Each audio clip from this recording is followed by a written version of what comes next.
David Hallyday se raconte dans un documentaire qui sera prochainement diffusé sur Canal+, et qui a été produit par un autre célèbre fils de Paul Belmondo.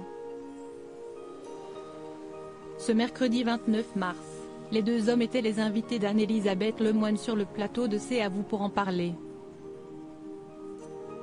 Mais un autre sujet a rapidement pris le dessus, à savoir leur passion commune pour le sport automobile, le mari de Louana étant pour rappel un ancien professionnel dans ce domaine, tout comme le fils de Johnny.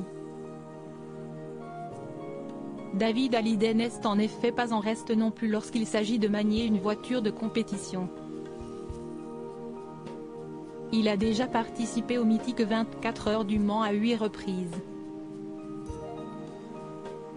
Mais en 2016, le chanteur a vécu une très mauvaise expérience sur la piste. Je courais pour une grande écurie.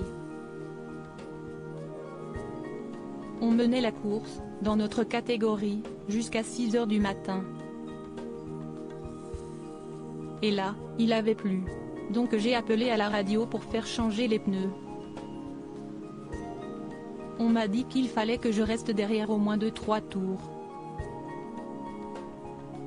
Je leur ai dit que la voiture tenait plus.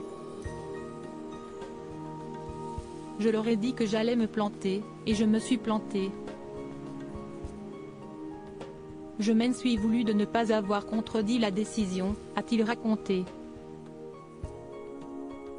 Ça m'a construit pour la suite à cause de sa mauvaise performance individuelle, il a fait perdre l'équipe.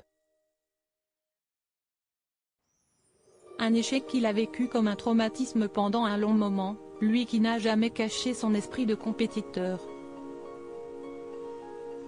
Il y a toute une équipe derrière, il y a une vingtaine de personnes.